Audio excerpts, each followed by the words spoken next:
से बोलिए तुलसी महारानी की जय। आप सभी भक्तों पर माँ तुलसी की कृपा सदा सर्वदा बनी रहे। आज आप सभी श्रवण करेंगे तुलसी महात्म्य की कथा। इस कथा को जो भी भक्त श्रद्धा भक्ति के साथ पूरे कार्तिक मास में नियम के साथ श्रवण करता है तो उस भक्त के घर में माँ लक्ष्मी का वास हो जाता है और घर में कभी धन की कमी नहीं होती।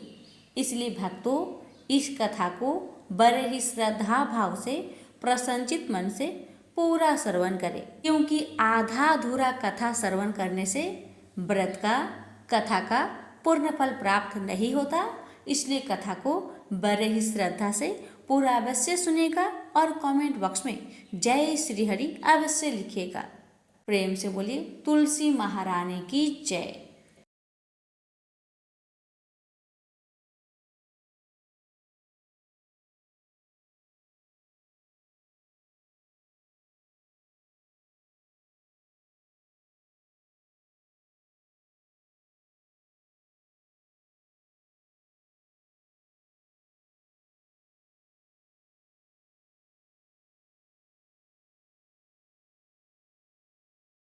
तुलसी महात्म्य कथा। तो प्रेम से बोलिए तुलसी माता की जय। ब्रह्मा जी कहते हैं, कार्तिक मास में जो भी विष्णु भक्त पुरुष प्रातःकाल स्नान करके पवित्र हो कोमल तुलसी दल से भगवान दामोदर की पूजा करता है, यह निश्चय ही मोक्ष प्राप्त कर लेता है। जो भक्ति से रहित है वह यदि स्वर्ण आदि से भगवान की पूजा करे तो भी ये उसकी पूजा ग्रहण नहीं करते। सभी जन के लिए भक्ति ही सबसे उत्कृष्ट मानी गई है। भक्तिहीन कर्म भगवान विष्णु को प्रसन्न करने वाला नहीं होता। यदि तुलसी के आधे पत्ते से भी प्रतिदिन भक्ति पूर्वक भगवान की पूजा की जाए तो भी वे स्वयं आकर दर्शन देते हैं। पूर्व काल में भक्त विष्णुदास भक्ति पूर्वक तुलसी पूजन से शीघ्र ही विष्णु धाम को चला गया और राजा चोल उसकी तुलना में गौण हो गए। अब तुलसी का महात्म्य सुनिए। यह पाप का नाश और पुण्य की वृद्धि करने वाली है। अपनी लगाई हुई तुलसी जितना ही अपने मूल का विस्तार करती है उतने ही सहस्त्र युगों तक मनुष्य ब्रह्मलोक में प्रतिष्ठित होता है। यदि कोई तुलसी संयुक्त जल में स्नान करता है तो वह सब पापों से मुक्त हो भगवान विष्णु के लोक में आनंद का अनुभव करता है। महामुनि जो लगाने के लिए तुलसी का संग्रह करता और लगातार तुलसी का वन तैयार कर देता है वह उतने ही पाप मुक्त हो ब्रह्म भाव को प्राप्त होता है। जिसके घर में तुलसी का बगीचा विद्यमान है उसका वह घर तीर्थ के समान है। वहां यमराज के दूत नहीं जाते। तुलसी वन सब पापों को नष्ट करने वाला पुण्यमय तथा अभिष्ट कामनाओं को देने वाला है। जो श्रेष्ठ मानव तुलसी का बगीचा लगाते हैं वे यमराज को नहीं देखते। जो मनुष्य तुलसी काष्ठ संयुक्त गंध धारण करता है क्रियमान पाप उसके शरीर का स्पर्श नहीं करता। जहाँ तुलसी वन की छाया होती है वहीं पितरों की तृप्ति के लिए श्राद्ध करना चाहिए। जिसके मुख में कान में और मस्तक पर तुलसी का पत्ता दिखाई देता हो उसके ऊपर यमराज भी दृष्टि नहीं डाल सकते। फिर दूतों की तो बात ही क्या है। जो प्रतिदिन आदर पूर्वक तुलसी जी की महिमा सुनता है वह सब पापों से मुक्त हो ब्रह्मलोक को जाता है। पूर्व काल की बात है। कश्मीर देश में हरिमेधा और सुमेधा नामक दो ब्राह्मण थे जो भगवान विष्णु की भक्ति में संलग्न रहते थे। उनके हृदय में संपूर्ण प्राणियों के प्रति दया थी। वे सब तत्वों का यथार्थ मर्म समझाने वाले थे। किसी समय वे दोनों श्रेष्ठ ब्राह्मण तीर्थ यात्रा के लिए चले। जाते जाते किसी दुर्गम में वे परिश्रम से व्याकुल हो गए। यहाँ उन्होंने एक स्थान पर तुलसी का वन देखा। उनमें से सुमेधा ने वह तुलसी का महान वन देखकर उसकी परिक्रमा की और भक्तिपूर्वक प्रणाम किया। यह देख हरिमेधा ने तुलसी का महात्म्य और फल जानने के लिए बड़ी प्रसन्नता के साथ बार बार पूछा, ब्राह्मण, अन्य देवताओं, तीर्थों, व्रतों और मुख्य ब्राह्मणों के रहते हुए तुमने तुलसी वन को क्यों प्रणाम किया है? सुमेधा बोला, महाभाग सुनो, यहाँ धूप सता रही है, इसलिए हम लोग उस बरगद के समीप चले। उसकी छाया में बैठकर मैं यथार्थ रूप से सब बात बताऊंगा। वहां विश्राम करके सुमेधा ने हरिमेधा से कहा, ब्रीबवर, पूर्व काल में दुर्वासा के श्राप से जब इंद्र का ऐश्वर्य छीन गया था, उस समय ब्रह्मा आदि देवताओं और असुरों ने मिलकर क्षीर सागर का मंथन किया। उससे ऐरावत हाथी, कल्प वृक्ष, चंद्रमा, लक्ष्मी, उज्जश्रवा घोड़ा, कौष्टुभमणि तथा धन्वंतरी रूप भगवान श्री हरि और दिव्य औषधियों प्रकट हुई। तदंतर अजरता और अमरता प्रदान करने वाले उस अमृत कलश को दोनों हाथों में लिए हुए श्री विष्णु बड़े हर्ष को प्राप्त हुए। उनके नेत्रों से आनंद की कुछ बूंद उस अमृत के ऊपर गिरी। उसने तत्काल ही मंडलाकार तुलसी उत्पन्न हुई। इस प्रकार वहां प्रकट हुई लक्ष्मी तथा तुलसी को ब्रह्मा आदि देवताओं ने श्री हरि की सेवा में समर्पित किया और भगवान ने उन्हें ग्रहण कर लिया। तब से तुलसी जी जगदीश्वर श्री विष्णु की अत्यंत प्रिय करने वाली हो गई। संपूर्ण देवता भगवान प्रिया तुलसी की श्री विष्णु के समान ही पूजा करते हैं। भगवान नारायण संसार के रक्षक है और तुलसी उनकी प्रियतमा है, इसलिए मैंने उन्हें प्रणाम किया है। सुमेधा इस प्रकार कह ही रहे थे कि सूर्य के समान अत्यंत तेजस्वी एक विशाल विमान उनके निकट ही दिखाई दिया। उन दोनों के आगे ही वह बरगद के वृक्ष पर गिर पड़ा और उससे दो दिव्य पुरुष निकले जो अपने तेज से सूर्य के समान संपूर्ण दिशाओं को प्रकाशित कर रहे थे। उन दोनों ने हरिमेधा और सुमेधा को प्रणाम किया। उन्हें देखकर ये दोनों ब्राह्मण भय से विह हो गए और आश्चर्यचकित होकर बोले, आप दोनों कौन हैं? देवताओं के समान आपका सर्व मंगलमय स्वरूप है। आप नूतन मंदार की माला धारण किए कोई देवता प्रतीत हो रहे हैं। उन दोनों के इस प्रकार पूछने पर वृक्ष से निकले हुए पुरुष बोले, ब्रीबरो, आप दोनों ही हमारे माता पिता और गुरु हैं। बंधु यदि भी आप ही दोनों हैं। इतना कहकर उनमें से जो ज्येष्ठ था वह बोला, मेरा नाम आस्तिक है, मैं देवलोक का निवासी हूँ। एक दिन मैं नंदन वन में एक पर्वत पर क्रीड़ा करने के लिए गया। वहाँ देवंगनाओं ने मेरे साथ इच्छा अनुसार विहार किया। उस समय युवतियों के मोती और बेला का हार तपस्या करते हुए लोमस मुनि के ऊपर गिर पड़े। यह सब देखकर मुनि को बड़ा क्रोध हुआ। उन्होंने सोचा, स्त्रियां तो परतंत्र होती है, अतः यह उनका अपराध नहीं है। यह दुराचारी आस्तिक ही श्राप पाने के योग है। ऐसा निश्चय करके उन्होंने मुझे श्राप दिया। अरे तू ब्रह्म राक्षस होकर बरगद के वृक्ष पर निवास कर। फिर मैंने विनय पूर्वक जब उन्हें प्रसन्न किया तब उन्होंने इस श्राप से मुक्त होने की अवधि भी निश्चित कर दी। जब तू किसी ब्राह्मण के मुख से भगवान विष्णु का नाम और तुलसी दल की महिमा सुनेगा तब तत्काल तुझे उत्तम मोक्ष प्राप्त होगा। इस प्रकार मुनि का श्राप पाकर मैं चिरकाल से अत्यंत दुखी हो इस बट वृक्ष पर निवास करता था। आज देववश आप दोनों के दर्शन से मुझे निश्चय ही ब्राह्मण के श्राप से छुटकारा मिल गया। अब मेरे इस दूसरे साथी की कथा सुनिए। ये पहले एक श्रेष्ठ मुनि थे और सदा गुरु की सेवा में ही लगे रहते थे। एक समय गुरु की आज्ञा का उल्लंघन करके यह ब्रह्म राक्षस भाव को प्राप्त हो गए, किंतु आपके प्रसाद से इस समय इनकी भी ब्राह्मण के श्राप से मुक्ति हो गई। आप दोनों ने तीर्थ यात्रा का फल तो यही साथ लिया। ऐसा कहकर वे दोनों उन श्रेष्ठ ब्राह्मण को बार बार प्रणाम करके उनकी आज्ञा से प्रसन्नता पूर्वक दिव्य धाम को गए। तत्पश्चात ये दोनों श्रेष्ठ मुनि परस्पर पुण्यमयी तुलसी की प्रशंसा करते हुए तीर्थ यात्रा के लिए चल दिए। इसलिए भगवान विष्णु को प्रसन्नता देने वाले इस कार्तिक मास में तुलसी की पूजा अवश्य करनी चाहिए और इस महात्म्य का श्रवण अवश्य करना चाहिए। प्रेम से बोलिए लक्ष्मी नारायण की जय हो, तुलसी मैया की जय हो।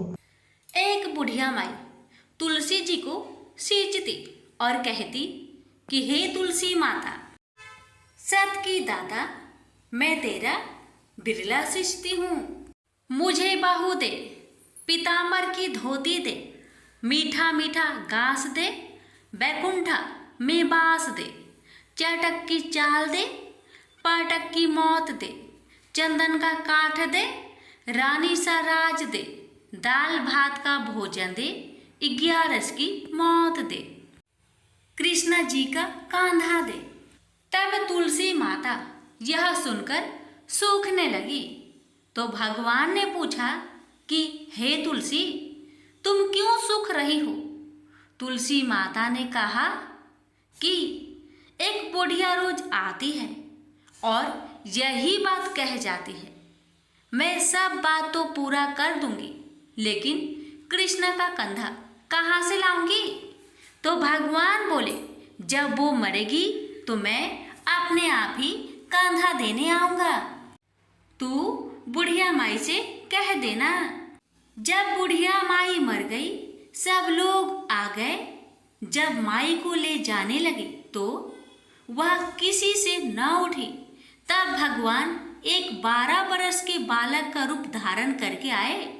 बालक ने कहा, मैं कान में एक बात कहूँगा तो बुढ़िया माई उठ जाएगी।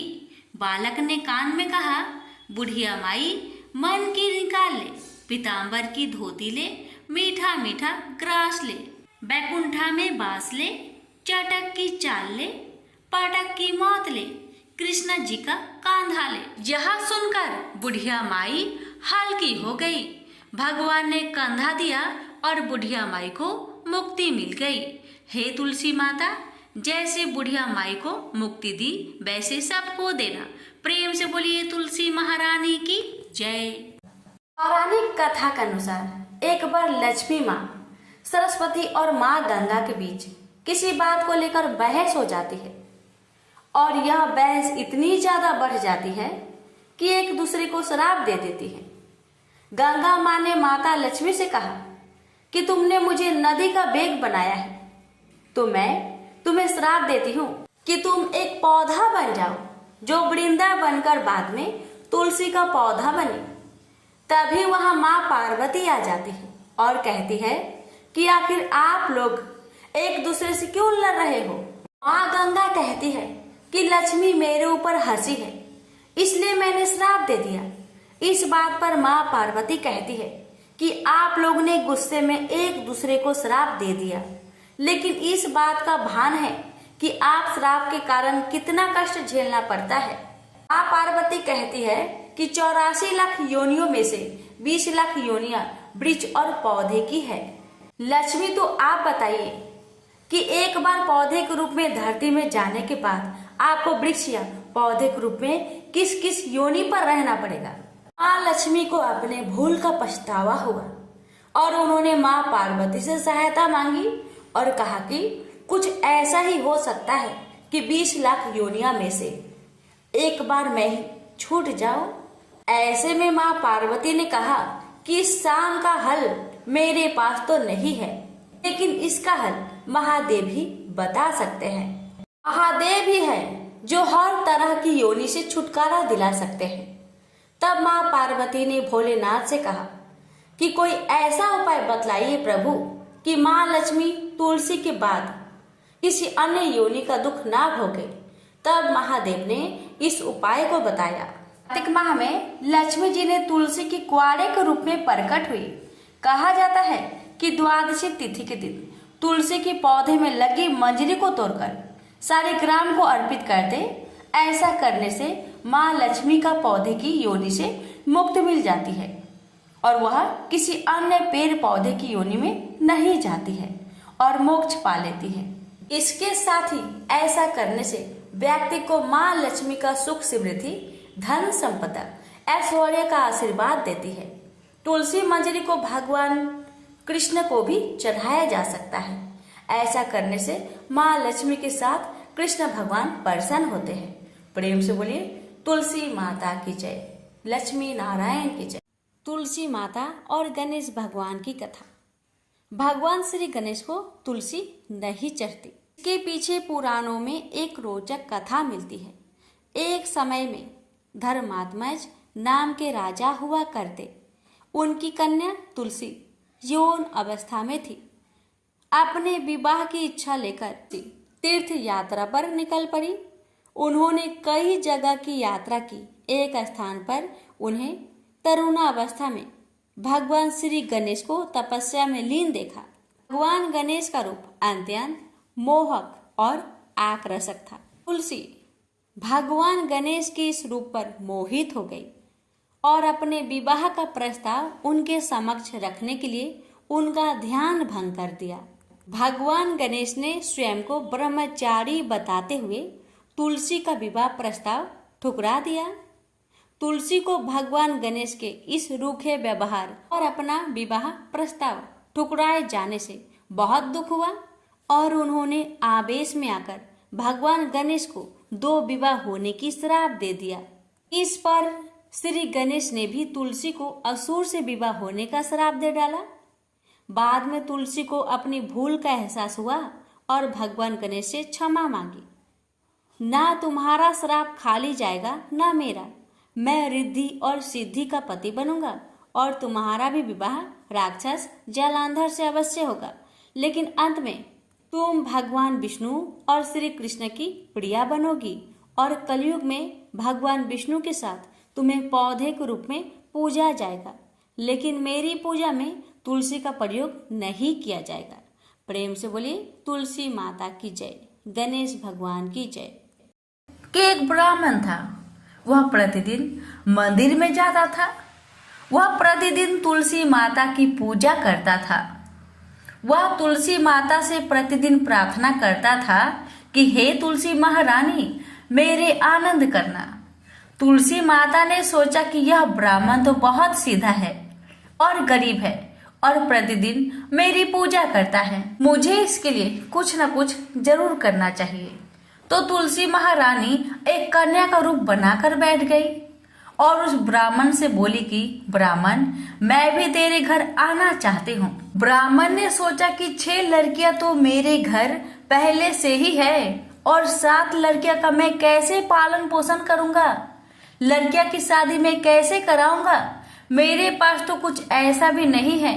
यह व्यभिचार करके बहुत परेशान रहने लगा। उसको तो खाना भी नहीं भा रहा था। उसकी औरत ने कहा, क्या बात है, आजकल तुम बहुत दुखी रहने लगे हो। तो इस पर ब्राह्मण बोला कि मैं मंदिर जाता हूँ। वहां पर एक छोटी सी सुंदर सी कन्या बैठी है और वह मुझसे कहती है कि मैं आपके घर आऊंगी। ब्राह्मण की पत्नी बोली, अरे इसमें परेशान होने की क्या बात है, आ रही है तो आ जाने दो। ब्राह्मण बोला कि पहले से अपनी 6 लड़कियां तो है ही, उनकी भी अपनी शादी को करवानी है। तो इस पर ब्राह्मणी बोली कि अरे ये तो कोई बात नहीं है, अपनी 6 लड़कियों की शादी करवाएंगे, वैसे 7वीं की भी करवा देना। अगले दिन जब ब्राह्मण वह मंदिर गया तो वह छोटी कन्या ने पूछा, ब्राह्मण मैं आपके घर आऊं? तो ब्राह्मण बोला, हाँ चल बेटा चल। कन्या को ब्राह्मण घर लेके चला आया। तुलसी माता के कन्या रूप में ब्राह्मण के घर आने से ब्राह्मण घर बहुत आनंद हो गया। घर में लक्ष्मी की बारिश हो गई। जब ब्राह्मण 7 कन्याओं की शादी के लिए वर ढूंढने जाने लगा तो उस छोटी सी कन्या ने कहा कि मेरे तो शालिग्राम जी के मंदिर में जाकर शालिग्राम जी को बोलना कि बारात लेकर आए और मेरी 6 बहनों के तुम्हारे इच्छा से वर ढूंढ लेना। तुलसी महारानी की मेहरबानी से उसके तो सब जेवर, कपड़ा, खाना सब तैयार हो गया और अच्छी धूमधाम से उनकी शादी हो गई और उस ब्राह्मण पर तुलसी माता टुटमान हो गई। हे तुलसी माता, जैसे आप ब्राह्मण पे टुटमान हुए वैसे हम पर भी होना, और जैसा आनंद ब्राह्मण के करा वैसा हम सबके करना। प्रेम से बोलिए तुलसी महारानी की जय। बहुत समय पहले की बात है, किसी गांव में एक कन्या रहती थी। जब वह थोड़ी सी बड़ी हुई और उसको समझ आने लगा, तब से ही वह तुलसी माता का पूजन करने लगी। उसके प्रतिदिन का नियम था कि तुलसी माता जी का पूजन करने के बाद ही खाना खाती थी। जब वह कन्या शादी के लायक हुई तब उसके माता पिता ने उसकी शादी करवा दी। कन्या को उसके माता पिता ने दहेज में भी एक तुलसी का गमला दिया था, क्योंकि माता पिता तो जानते हैं मेरी कन्या बिना तुलसी पूजन के भोजन नहीं करती। इसी कारण उन्होंने कन्या को तुलसी का गमला दे दिया। कन्या पहुंची ससुराल। वहां पर वह प्रतिदिन सवेरे ही उठती, पूजा करती और उसके बाद ही खाना खाने बैठती थी। उस कन्या की 2 जेठानियां थी। वो दोनों उसका मजाक उड़ाती थी कि बड़े नियम धर्म वाली बनती है। उन दोनों को उससे बहुत ईर्ष्या जलन होती थी, इसलिए वो दोनों तुलसी जी का गमला छुपा देती थी। वह कन्या बड़ी मुश्किल से गमला ढूंढ कर लाती और उनका अच्छे से पूजा पाठ करती और फिर भोजन करती थी। एक दिन की बात है, दोनों जेठानी देवरानी ने मिलकर क्या किया कि तुलसी के गमला को घर से बाहर ही फेंक दिया। कन्या बेचारी तुलसी गमला बहुत खोजी मगर तुलसी गमला मिला ही नहीं। बेचारी बहुत परेशान हो गई। उस दिन तो उसने खाना भी नहीं खाया, क्योंकि उसका नियम जो था तुलसी पूजन के बाद ही वह भोजन करती थी। कन्या की सच्ची भक्ति और श्रद्धा देखकर माँ तुलसी प्रसन्न हो गई और उसके कमरे में तुलसी का गमला अपने आप ही प्रकट हो गया। अगले दिन सुबह जब कन्या उठी तो क्या देखती है कि उसके कमरे में एक तुलसी का गमला अपने आप ही प्रकट हुआ है। यह देखकर कन्या तो प्रसन्न हो गई, तुलसी माता की जय जयकार करने लगी, उनको धन्यवाद करने लगी कि अब मुझे कोई भी दिक्कत नहीं होगा। अब तो मैं हर रोज इसी कमरे में आकर माँ की पूजा पाठ अच्छा से करूंगी और मेरी तुलसी का गमला तो अब कोई चुरा भी नहीं सकेगा। अब तो कन्या रोज सुबह जल्दी उठती और स्नान करके माता रानी तुलसी महारानी का पूजन कर लेती और उसके बाद ही खाना खाने बैठ जाती। तो एक दिन की बात है, जब वह कन्या तुलसी माता का पूजन करके खाना खाने बैठी तो जेठानियां मजाक उड़ाने लगी कि देवरानी का तो नियम धर्म पूरा हो गया। उससे पूछती है कि क्या तुमने तुलसी पूजन कर ली है? तो देवरानी धीरे से बोलती है, हाँ मैंने कर लिया। जेठानी बोलती है, कहाँ से कर ली पूजा? गमला तो हमने बहुत दूर फेंकवा दिया था।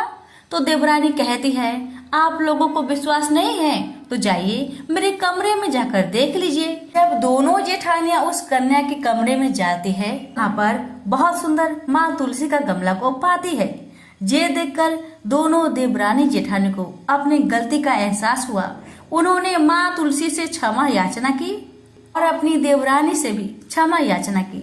कहने लगी, देवरानी तुम्हारी भक्ति सच्ची है, हमें माफ कर दो। हमने तुम्हें बहुत तकलीफ दिया, बहुत परेशान किया, हमें माफ कर दो। आज से हम दोनों भी तुम्हारे साथ माँ तुलसी का नियम पूर्वक पूजन करेंगे। तुलसी माता की कृपा से उस कन्या के ससुराल में अन्न धन के भंडार भर गए। प्रेम से बोलिए तुलसी माता की जय। हे तुलसी माता, जैसी कृपा आपने देवरानी पर करी वैसी हम सब पर करना। कहानी कहते सुनते हुकार भरते सब पर करना। प्रेम से बोलिए तुलसी महारानी की जय हो। भगवान विष्णु ने जब श्री कृष्ण का रूप अवतार लिया तब रुक्मणी और सत्यभामा उनकी पटरानी हुई। सत्यभामा पूर्व जन्म में एक ब्राह्मण की पुत्री थी। युवा अवस्था में ही एक दिन इनके पति और पिता को एक राक्षस ने मार दिया। कुछ दिनों तक ब्राह्मण की पुत्री रोती रही। इसके बाद उसने स्वयं को विष्णु भगवान की भक्ति में समर्पित कर दिया। वह सभी एकादशी का व्रत रखती थी और कार्तिक मास में नियम पूर्वक सूर्य उदय से पूर्व स्नान करके भगवान विष्णु और तुलसी जी का पूजन करती थी। बुढ़ापा आने पर एक दिन जब ब्राह्मण की पुत्री कार्तिक स्नान के लिए गंगा में डुबकी लगाई, तब बुखार से कांपने लगी और गंगा तट पर उसकी मृत्यु हो गई। उसी समय विष्णु लोक से एक विमान आया और ब्राह्मण की पुत्री का दिव्य शरीर विमान में बैठकर विष्णु लोक को पहुंच गया। जब भगवान विष्णु ने कृष्ण अवतार लिया, तब ब्राह्मण की पुत्री ने सत्यभामा के रूप में जन्म लिया। कार्तिक मास में दीपदान करने के कारण सत्यभामा को सुख और संपत्ति प्राप्त हुई। नियमित तुलसी में जल अर्पित करने के कारण सुंदर वाटिका का सुख मिला। शास्त्रों के अनुसार कार्तिक मास में किए गए दान पुण्य का फल व्यक्ति को अगले जन्म में अवश्य प्राप्त होता है। प्रेम से बोलिए तुलसी माता की जय। तुलसी माता से जुड़ी एक अन्य प्रसंग, गुणवती नामक स्त्री ने कार्तिक मास में मंदिर के द्वार पर तुलसी का एक सुंदर वाटिका लगाई। उस पुण्य के कारण वह अगले जन्म में सत्यभामा बनी और सदैव कार्तिक मास का व्रत करने के कारण वह भगवान श्री कृष्ण की पत्नी बनी। यह है कार्तिक मास में तुलसी आराधना का फल। इस मास में तुलसी विवाह की भी परंपरा है, जो कार्तिक मास की पूर्णिमा तिथि को किया जाता है। इसमें तुलसी के पौधे को सजाया संवारा जाता है एवं भगवान शालग्राम का पूजन किया जाता है। तुलसी का विधिवत विवाह किया जाता है। जो व्यक्ति यह चाहता है कि उसके घर में सदैव शुभ कर्म हो, सदैव सुख शांति का निवास रहे, उसे तुलसी की आराधना अवश्य करनी चाहिए। कहते हैं कि जिस घर में शुभ कर्म होते हैं वहाँ तुलसी कभी भी हरी भरी नहीं रहती। तुलसी हमारी आस्था एवं श्रद्धा की प्रतीक है एवं अपरिमित औषधीय गुण से युक्त भी है। वर्ष भर में तुलसी में जल अर्पित करना एवं सायंकाल तुलसी के नीचे दीप जलाना अत्यंत श्रेष्ठ माना जाता है। कार्तिक मास में तुलसी के समीप दीपक जलाने से मनुष्य अनंत पुण्य का भागी बनता है। इस मास में तुलसी के समीप दीपक जलाने से व्यक्ति को साक्षात लक्ष्मी की कृपा प्राप्त होती है, क्योंकि तुलसी में साक्षात लक्ष्मी का निवास माना गया है। राधा रानी और तुलसी कथा। एक बार राधा जी सखी से बोली, सखी तुम श्री कृष्ण की प्रसन्नता के लिए किसी देवता की ऐसा पूजा बताओ जो परम सौभाग्यवर्धक हो। तब समस्त सखियों में श्रेष्ठ चंद्र नन्ना ने अपने हृदय में एक क्षण तक कुछ विचार किया, फिर बोली, राधे परम सौभाग्यदायक और श्री कृष्ण की प्रीति के लिए वरदायक व्रत है तुलसी की सेवा। तुम्हें तुलसी सेवन का ही नियम लेना चाहिए, क्योंकि तुलसी का ही यदि स्पर्श अथवा ध्यान, नाम कीर्तन, आरोपण, सेचन किया जाए तो महान पुण्यप्रद होता है। हे राधे, जो प्रतिदिन तुलसी की भक्ति करते हैं वे कोटि सहस्त्र युगों तक अपने उस सुकृत्य का उत्तम फल भोगते हैं। मनुष्यों की लगाई हुई तुलसी जब तक शाखा पर शाखा, बीज, पुष्प और सुंदर दलों के साथ पृथ्वी पर बढ़ती रहती है, तब तक उनके वंश में जो जो जन्म लेता है वे सभी हो हजारों कल्पों तक श्री हरि के धाम में निवास करते हैं। जो तुलसी मजरी सिर पर रखकर प्राण त्याग करता है वह सैकड़ों पापों से युक्त क्यों न हो, यमराज उसकी ओर देख भी नहीं सकते। इस प्रकार चंद्र नन्ना की कही बात सुनकर रासेश्वरी श्री राधा ने साक्षात श्री हरि को संतुष्ट करने वाले तुलसी सेवन का व्रत प्रारंभ किया और केतकी वन में 100 हाथ गोलाकार भूमि पर पहुंच ऊंचा और अत्यंत मनोहर श्री तुलसी का मंदिर बनवाया, जिसकी दीवार सोने से जड़ी थी और किनारे किनारे पद्म रामगनी लगी थी। वह सुंदर सुंदर पन्ने हीरे और मोतियों के परकोट से अत्यंत सुशोभित था। उसके चारों ओर परिक्रमा के लिए गली बनाई गई थी, जिसकी भूमि चिंतामणि से मंडित थी। ऐसे तुलसी मंदिर के मध्य भाग में हरे पल्लवों से सुशोभित तुलसी की स्थापना करके श्री राधा ने अभिजीत मुहूर्त में उनकी सेवा प्रारंभ की।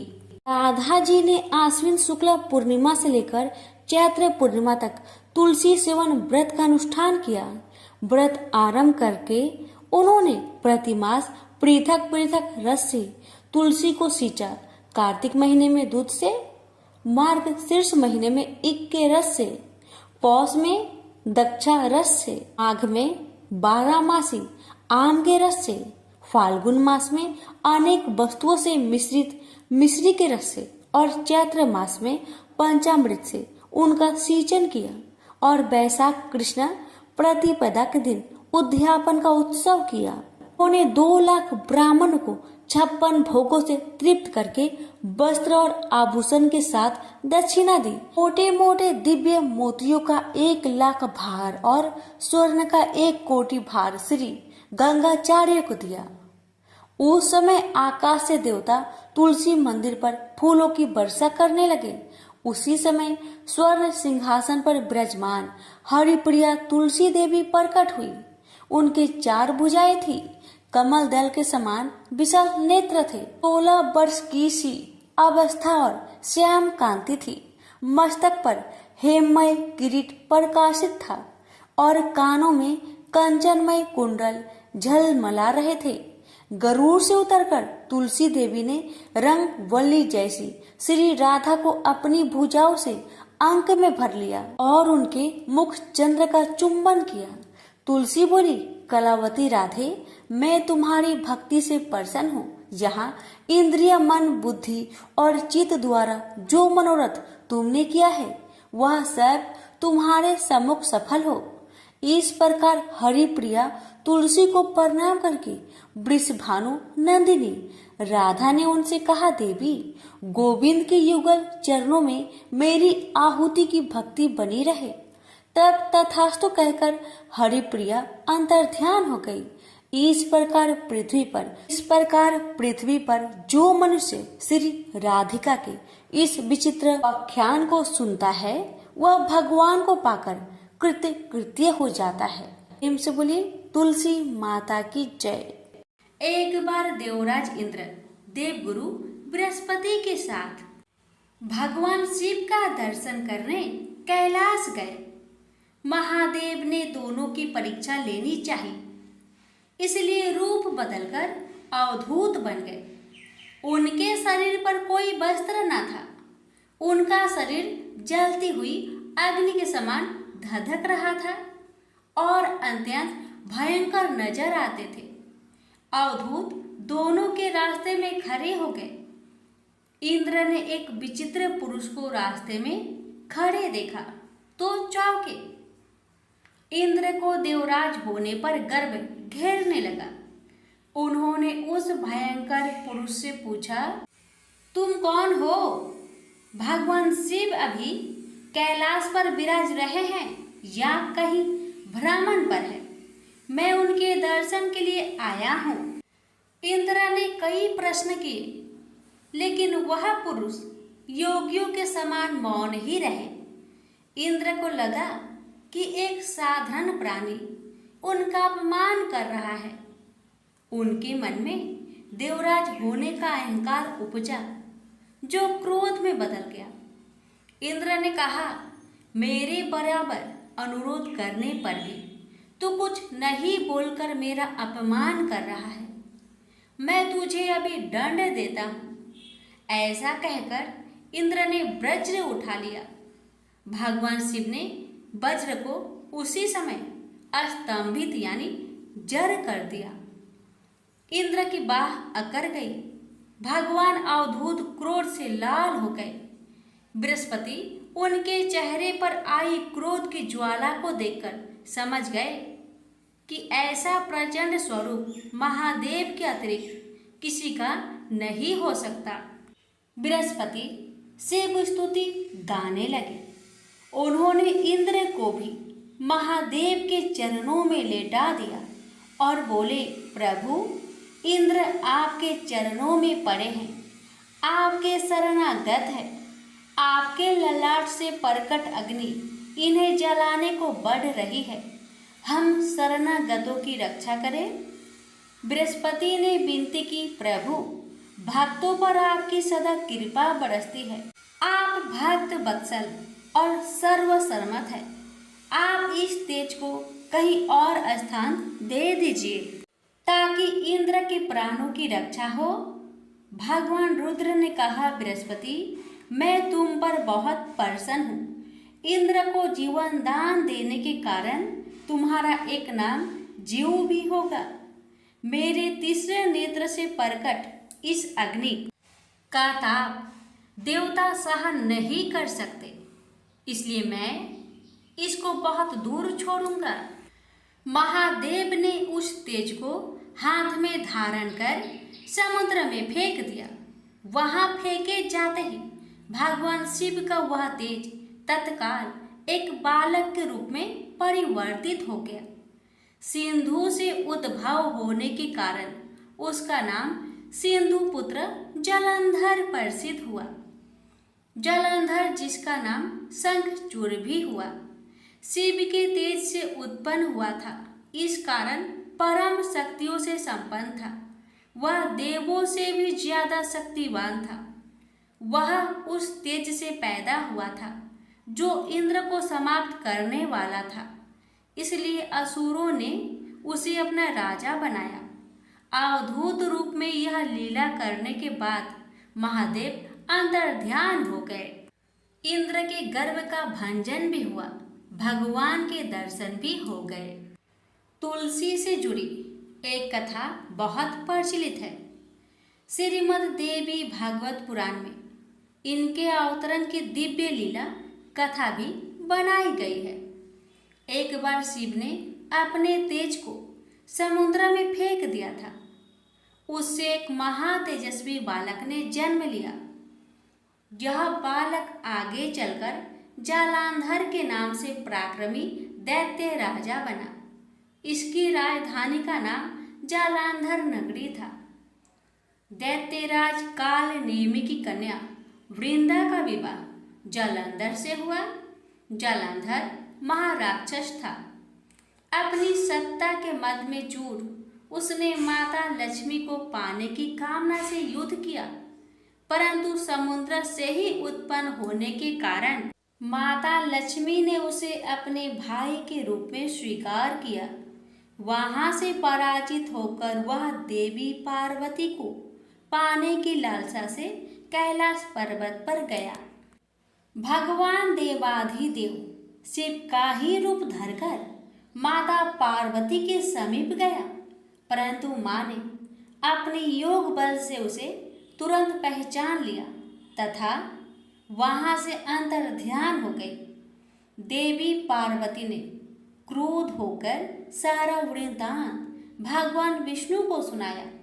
जालांधर की पत्नी वृंदा अत्यंत पतिव्रता स्त्री थी। उसी के पतिव्रत धर्म की शक्ति से जालांधर ना तो मारा जाता था और ना ही पराजित होता था। इसलिए जालांधर का नाश करने के लिए वृंदा के पतिव्रत धर्म को भंग करना बहुत जरूरी था। इसी कारण भगवान विष्णु ऋषि का भेष धारण कर वन में जा पहुँचे, जहाँ वृंदा अकेली भ्रमण कर रही थी। भगवान के साथ दो मायावी राक्षस भी थे, जिन्हें देखकर वृंदा भयभीत हो गई। ऋषि ने वृंदा के सामने पल में दोनों को भस्म कर दिया।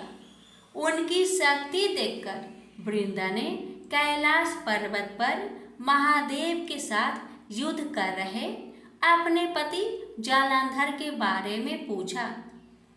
ऋषि ने अपनी माया जाल से दो बानर प्रकट किए। एक बानर के हाथ में जालंधर का सिर था तथा दूसरे के हाथ में धर। अपने पति की यह दशा देखकर वृंदा मूर्छित होकर गिर पड़ी। होश में आने पर उन्होंने ऋषि रूपी भगवान विष्णु से विनती की कि वह उसके पति को जीवित करे। भगवान ने अपनी माया से पुनः जालंधर का सिर धड़ से जोड़ दिया, परंतु स्वयं भी वह उसी शरीर में प्रवेश कर गए। वृंदा को इस छल का जरा आभास न हुआ। जालंधर बने भगवान के साथ वृंदा पतिव्रता का व्यवहार करने लगी, जिससे उसका अस्तित्व भंग हो गया। ऐसे होते ही वृंदा का पति जालंधर युद्ध में हार गया। इस सारी लीला का जब वृंदा को पता चला तो उसने क्रोध होकर भगवान विष्णु को शीला होने का श्राप दे दिया तथा स्वयं सती हो गई। जहाँ वृंदा भस्म हुई वहाँ तुलसी का पौधा उगा। भगवान विष्णु ने वृंदा से कहा, हे वृंदा, तुम अपने अस्तित्व के कारण मुझे लक्ष्मी से भी अधिक प्रिय हो गई हो। अब तुम तुलसी के रूप में सदा मेरे साथ रहोगी। जो मनुष्य भी मेरे शालिग्राम रूप के साथ तुलसी का विवाह करेगा उसे इस लोक और परलोक में विपुल यश प्राप्त होगा। जिस घर में तुलसी होती है वहाँ यम के दूत भी असमय नहीं जा सकते। गंगा व नर्मदा के जल में स्नान तथा तुलसी का पूजन बराबर माना जाता है। चाहे मनुष्य कितना भी पापी क्यों न हो, मृत्यु के समय जिसके प्राण मंजरी रहित तुलसी और गंगा जल मुख में रखकर निकल जाते हैं, वह पापों से मुक्त होकर बैकुंठ धाम को प्राप्त होता है। जो मनुष्य तुलसी व आंवले की छाया में अपने पितरों का श्राद्ध करता है, उसके पितर मोक्ष को प्राप्त हो जाते हैं। उसी दैत्य जालंधर की यह भूमि जालंधर नाम से विख्यात है। सती वृंदा का मंदिर मोहल्ला कोट किशनचंद में स्थित है। कहते हैं इस स्थान पर एक प्राचीन गुफा थी जो सीधी हरिद्वार तक जाती थी। प्रेम से बोलिए जय श्री हरि। तुलसी मैया की जय, लक्ष्मी नारायण की जय। एक नगर में एक गरीब ब्राह्मण अपनी पत्नी के साथ रहता था। वह भिक्षा मांग मांग कर अपना जीवन गुजारता और भगवान की पूजा में लगा रहता था। वह उतने ही भिक्षा मांगता जिससे उसके और उसके परिवार का पेट भर सके। उस नगर का राजा बहुत धनवान था और ब्राह्मणों का आदर करने वाला था। राजा किसी भी ब्राह्मण को अपने महल से खाली हाथ नहीं जाने देते थे। दूर दूर से ब्राह्मण राजा के पास आते और मुंह मांगा दान लेकर आशीर्वाद देते हुए वापस चले जाते थे। एक दिन ब्राह्मण की पत्नी ने ब्राह्मण से कहा कि दूर दूर के ब्राह्मण राजा से मनचाहा दान लेकर चले आते हैं और तुम भी यहाँ रहकर राजा के पास नहीं जाते। जन्म भर मैं कंगाली का झक झेलूं, आज तुम जाओ और राजा से कुछ मांग कर लाओ। ब्राह्मण ने पत्नी को समझाते हुए कहा, तू तो बावड़ी है, हमें धन की क्या जरूरत, हमें इतना तो मिल ही जाता है जिससे हम अपना पेट भर सके। और राजा का धन तो अच्छा नहीं होता, वो हमें नहीं लेना चाहिए। ब्राह्मण की पत्नी जिद पर अड़ गई और बोली, मैं तुम्हारी एक भी बात सुनने वाली नहीं। कब तक हम कंगाली में जीते रहेंगे? तुम तो रोज माला लेकर बैठ जाते हो। अपने बच्चे को क्या खिलाएंगे और क्या पहनाएंगे? जब बच्चे दूसरे बच्चों को पहनते, ओढ़ते और खाते पीते देखेंगे तो उनका भी मन ललचाएगा। अब तुम राजा के पास जाओ, राजा बहुत भला व्यक्ति है, वो हमें मुंह मांगा दान जरूर देंगे। मजबूर होकर ब्राह्मण राजा के महल की ओर चल पड़ा, पर राजा उस समय महल में नहीं था। ब्राह्मण को वापस लौटना पड़ा। दूसरे दिन ब्राह्मण की पत्नी ने ब्राह्मण को फिर से महल में भेजा, परंतु राजा फिर से महल में नहीं मिला। तीसरे दिन राजा महल में गया और उसने ब्राह्मण का स्वागत किया और उसे आसन पर बैठाया और साथ में ब्राह्मण देवता से 2 दिन न मिल पाने के लिए क्षमा भी मांगी। राजा ने कहा, मैं आपकी क्या सेवा कर सकता हूँ? ब्राह्मण ने कहा, जो मैं मांगू वो आप दे सकेंगे? राजा ने कहा, हाँ हाँ कहिए, मैं आपकी क्या सेवा कर सकता हूँ? ब्राह्मण ने निवेदन किया, महाराज मैं कुछ और नहीं चाहता, बस आप मुझे अपने पसीने की कमाई से 4 पैसे दान में दे दीजिए। ब्राह्मण की बात सुन राजा बहुत हैरान हो गए और मन ही मन सोचने लगे कि मेरे महल में कितने सारे धन पड़े हैं और मेरी मेहनत की 1 कौड़ी भी नहीं है। राजा ने ब्राह्मण से कहा, आप मुझे 1 दिन का समय दे, मैं कल आपको आपका मुंह मांगा दान दूंगा।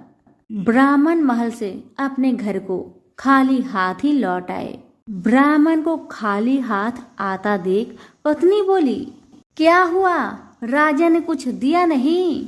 ब्राह्मण बोला, राजा ने कल देने के लिए कहा है।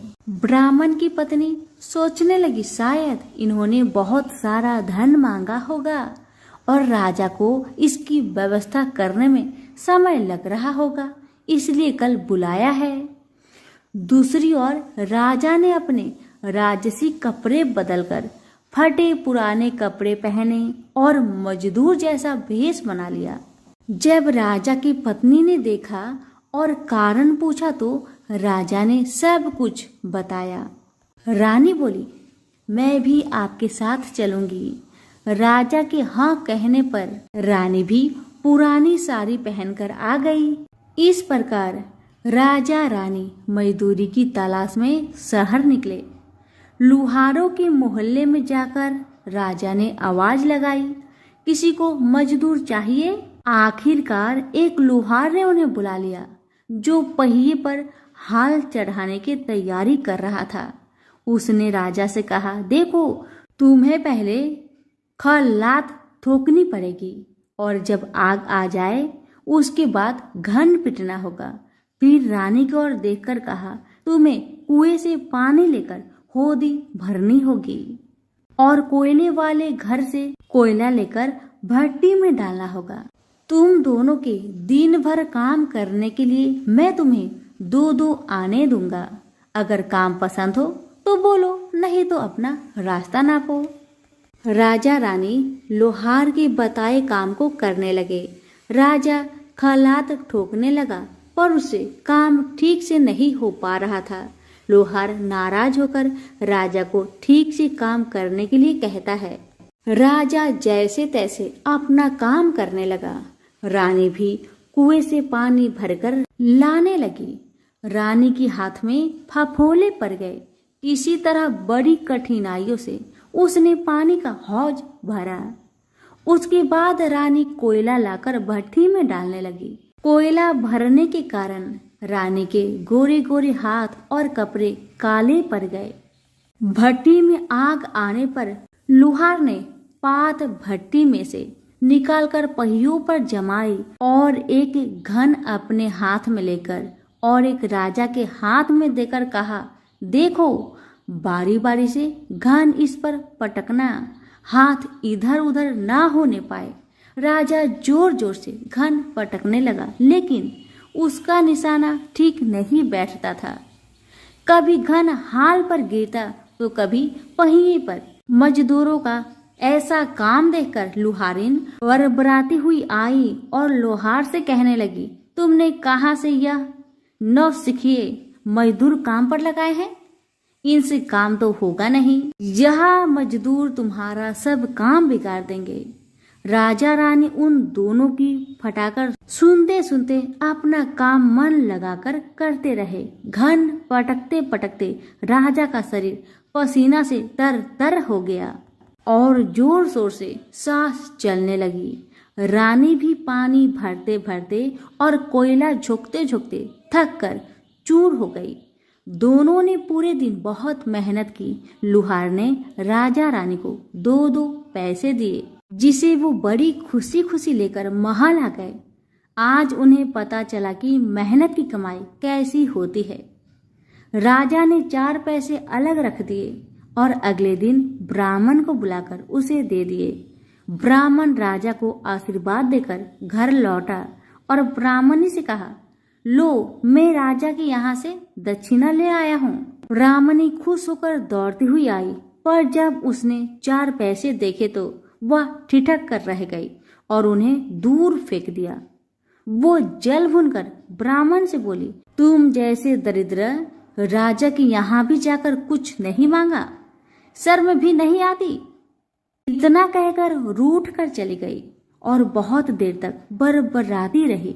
ब्राह्मण ने उन 4 पैसों को उठाकर तुलसी के पास रख दिए और सोचा, जब ब्राह्मणी शांत हो जाएगी तो जरूरत पड़ने पर ये सिक्के को उठा लेगी। परंतु कई दिनों तक पैसे वहीं रखे रहे और फूल बेलपत्र ऊपर से गिर गिर कर मिट्टी में दब गए। ब्राह्मण और ब्राह्मणी दोनों ही उन सिक्कों के बारे में भूल गए। कुछ दिनों के बाद तुलसी जी के घर में 4 पौधे उगे। चारों पौधे बहुत सुंदर थे। यह देख ब्राह्मणी रोज उसमें पानी डाल देती। 4 महीने बाद वो पौधे बड़े हो गए और उनमें फूल लगने लगे। फूल सूखने पर इनसे मोती झरने लगी। ब्राह्मण और ब्राह्मणी ने कभी मोती नहीं देखे थे। वो समझे कि कोई बीज है। हर रोज कई कई फूल झरते और मोती पूरे तुलसी पर बिखर जाते। ब्राह्मणी उन मोतियों को समेट कर घर के एक कोने में डाल देती। इस तरह वहां मोतियों का ढेर लग गया था। एक दिन एक सब्जी वाली आई। ब्राह्मणी को सब्जी लेनी थी, पर उसके पास पैसे नहीं थे। उसने सब्जी वाली से कहा, क्या तुम इन चमकदार बीजों के बदले सब्जी दे सकती हो? सब्जी वाली ने देखा तो वो पहचान गई, अरे ये तो मोती है। उसने खुशी खुशी ब्राह्मणी को उन मोतियों के बदले उनकी मनपसंद सब्जी दे दी।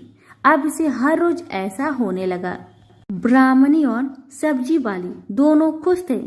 सब्जी वाली यह सोचकर खुश थी कि मुझे 1 पैसे की तरकारी के बदले हजारों का माल मिलता है, और ब्राह्मणी ये सोचकर खुश थी कि इस बीजों के बदले सब्जी मिल जाती है। इस प्रकार कई महीने बीत गए। उधर राजा के महल में कई राजहंस थे जो मोती चुगते थे।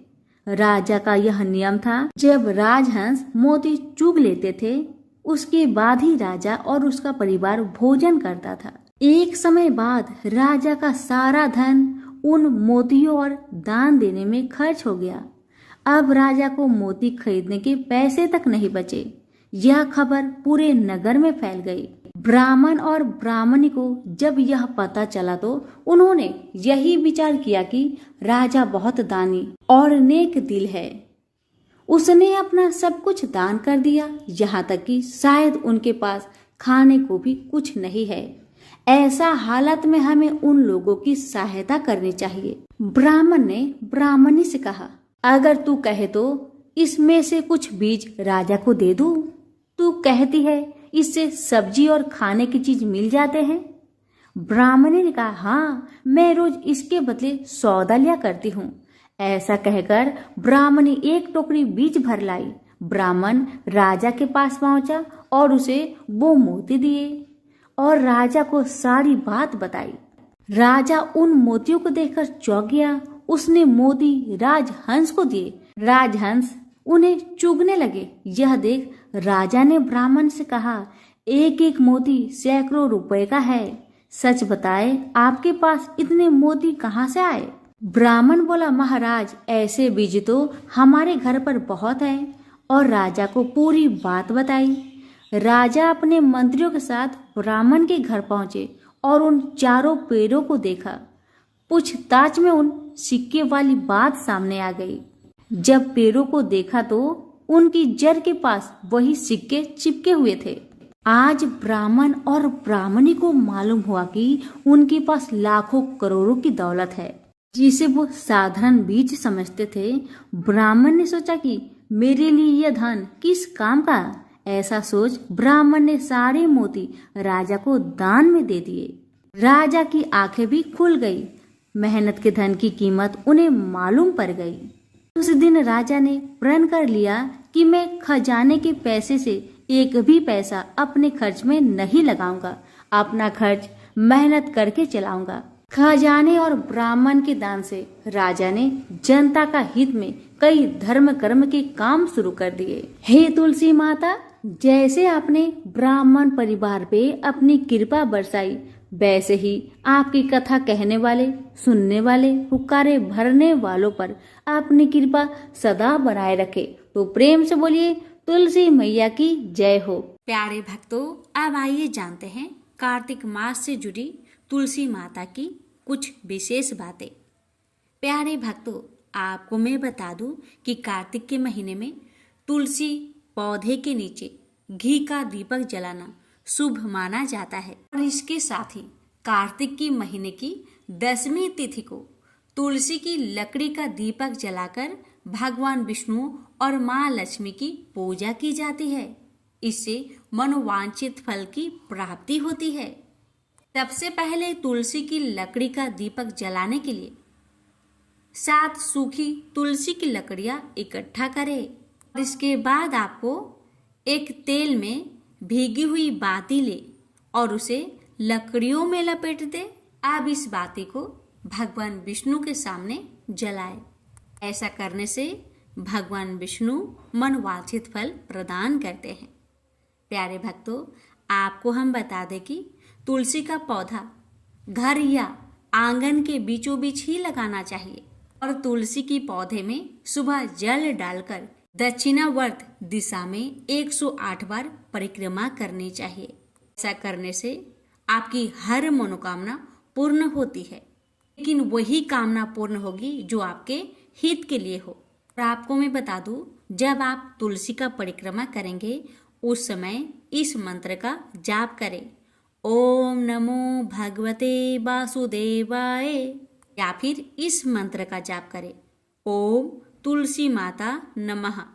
प्यारे भक्तों, तुलसी के पौधे के गमले में स्वास्तिक का चिन्ह बनाना चाहिए। जब भी आप तुलसी में जल चढ़ाए, सुबह सूरज निकलने से पहले चढ़ाए, यह सबसे ज्यादा शुभ माना जाता है। प्यारे भक्तों, रविवार के दिन तुलसी को जल चढ़ाया नहीं जा सकता, लेकिन तुलसी के नीचे दीपक जलाना चाहिए। आज की वीडियो यहीं पर समाप्त होती है। प्रेम से बोलिए तुलसी महारानी की जय, लक्ष्मी नारायण भगवान जी की जय।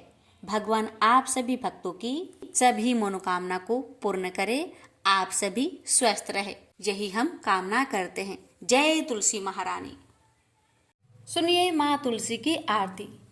जय जय तुलसी माता, मैया जय तुलसी माता, सब जग की सुखदाता, सबकी बरमाता, मैया जय तुलसी माता, मैया जय तुलसी माता। सब योगों से ऊपर, सब रोगों से ऊपर, रज से रक्षे करके सबकी भाव त्राता, मैया जय तुलसी माता, मैया जय तुलसी माता। बटु पुत्री है श्यामा, सुरबल्ली है ग्रामा, विष्णु प्रिया जो नर तुमको सेवे सो नर तर जाता, विष्णु प्रिया जो नर तुमको सेवे सो नर तर जाता, मैया जय तुलसी माता। लेकर जन्म विजन में आई दिव्य भवन में, लेकर जन्म विजन में आई दिव्य भवन में, मानव लोक तुम ही से सुख संपत्ति पाता, मानव लोक तुम ही से सुख संपत्ति पाता, मैया जय तुलसी माता, मैया जय तुलसी माता।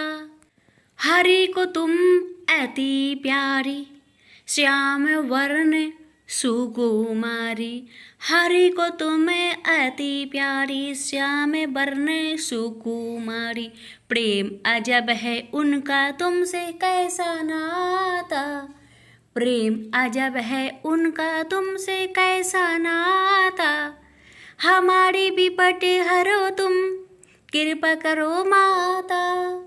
मैया जय तुलसी माता, जय तुलसी माता मैया, जय तुलसी माता, जय तुलसी माता मैया, जय तुलसी माता।